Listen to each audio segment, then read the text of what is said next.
Nicknamed the Witch of Wall Street and listed in the Guinness Book of World Records as the greatest miser, Hetty Green rings the bell for the cheapest cheapskate of all. She is also on record as the richest woman in America during the Gilded Age, and as a self-made financier, Hetty rivaled her male counterparts. The cheapness of this woman was legendary. She didn't turn on the heat or use hot water, wore just one black dress and the same undergarments until they wore out, ate mostly cheap pies, and conducted most of her business in a bank surrounded by suitcases full of her paperwork to avoid paying rent for her own office. Hetty's miserly ways even extended to her family, as her son had to have his leg amputated because she took too long trying to find a free clinic to treat him. At 81, Hetty Green succumbed to a stroke after arguing with a maid over the virtues of skimmed milk. During her lifetime, the great wealth of the greatest miser benefited no one, not even herself. What a legacy. Like the ant, Hetty Green was a very hard-working and incredibly productive individual. But unlike that woman, ants don't hoard their wealth, but use it constantly to care for the colony in which they live. It's no wonder then that this tiny insect is extolled in Proverbs chapter 6 and presented as an example to emulate. The reader is called to consider her ways and be wise. Without having any chief, officer, or ruler, she prepares her bread in summer and gathers her food in harvest. Sounds like the perfect church to me, where all are equal, all work together, and all proceeds benefit all members of the community. In Luke chapter 12, we meet a rich fool who behaves a lot like Hetty, but not at all like the ant. The impetus for this parable is significant, as Jesus has been approached by a man with a demand. "Teacher," he asks, "tell my brother to divide the inheritance with me." Jesus answers with a question. "Man, who appointed me a judge or divider over you?" He then turns to the crowd of listeners, including us right now, to say, "Beware and be on your guard against every form of greed, for not even when one has an abundance does his life consist of his possessions." What is happening here happens all too often when a last will and testament is read and someone feels slighted. Perhaps it has happened to you. Although specifics are not given in Luke, a possible scenario is that an inheritance has been entrusted to an elder brother, which was customary in Judaism. If that is the case, then a younger brother who feels slighted asks Jesus to intervene on his behalf. My question, and maybe yours also, is why does he go to a carpenter from Nazareth for assistance in a matter like this? Maybe it's because he heard that Jesus helps those in need. That's true, but is this man really in need? He certainly thinks so. But Jesus doesn't think so. You see, the real issue here is greed. It is worth noting that the demand of Jesus to divide the inheritance between these brothers implies that their relationship is already divided. Jesus will not arbitrate in disputes like this because he has not come to divide, but to reconcile sinners, both to God and to one another.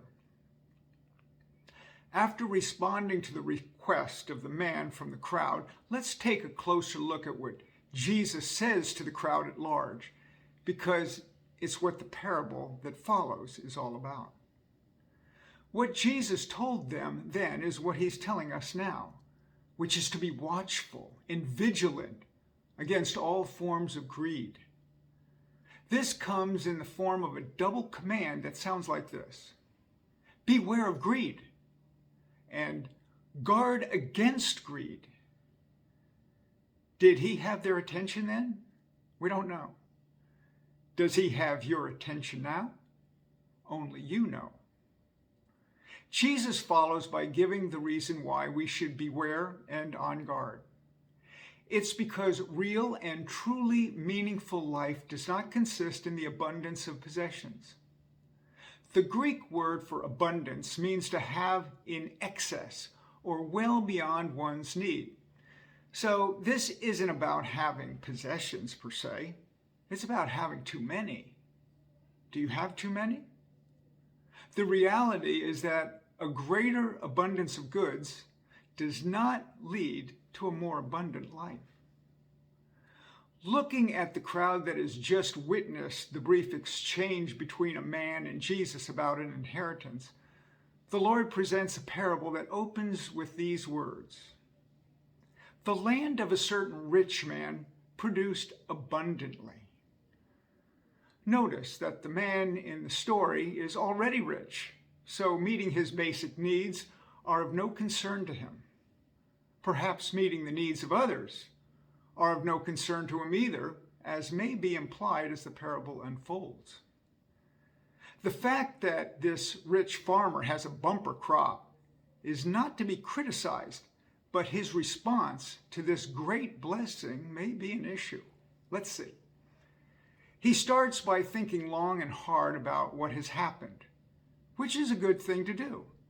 But listen carefully to the question he asks himself: what shall I do? For I have no place to store my crops. Do you see anything missing from a question like that? We hear no thanks to God for an amazing harvest, nor does he say something like, I'm already a wealthy man and certainly don't need all of this excess, so this looks like a great opportunity to help those in need. No. What we do here is a reference to the abundant harvest as my crops. Evidently, his only interest is himself. By the way, there's no indication that this farmer is conferring with family members, friends, or neighbors about what to do. This is unusual because in the Middle East, everything happens in the context of community. Sadly, for this man, it's about me, myself, and I.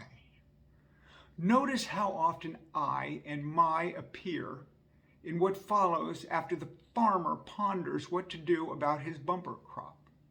He says, I will do this. I will tear down my barns and build larger ones, and there I will store all my grain and my goods.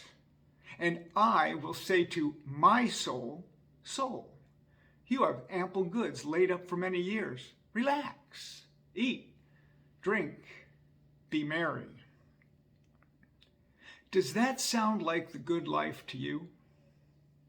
The presumed good life of goods in abundance with no one to share them with? That sounds pretty bleak to me. Then, just as the rich man with this huge bumper crop filling brand new storehouses is about to kick back and relax, he hears the voice of God say, you fool.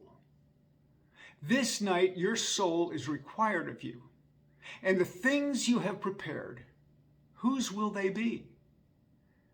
It's a question that goes unanswered in the text, but one that we all must reckon with in life, because we're all just a breath away from death. The phrase, your soul will be required of you, implies that this man's life was no more his own than the abundance of goods he had stored away for the future.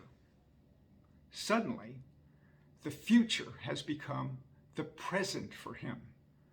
So it will be for each of us one day. The reality is that we have all this stuff, but really all that we have and all that we are comes from God and returns to God, at which time we will all be accountable to God. Jesus concludes with what could be called the moral of the story by saying, "So is the one who lays up treasure for himself and is not rich toward God."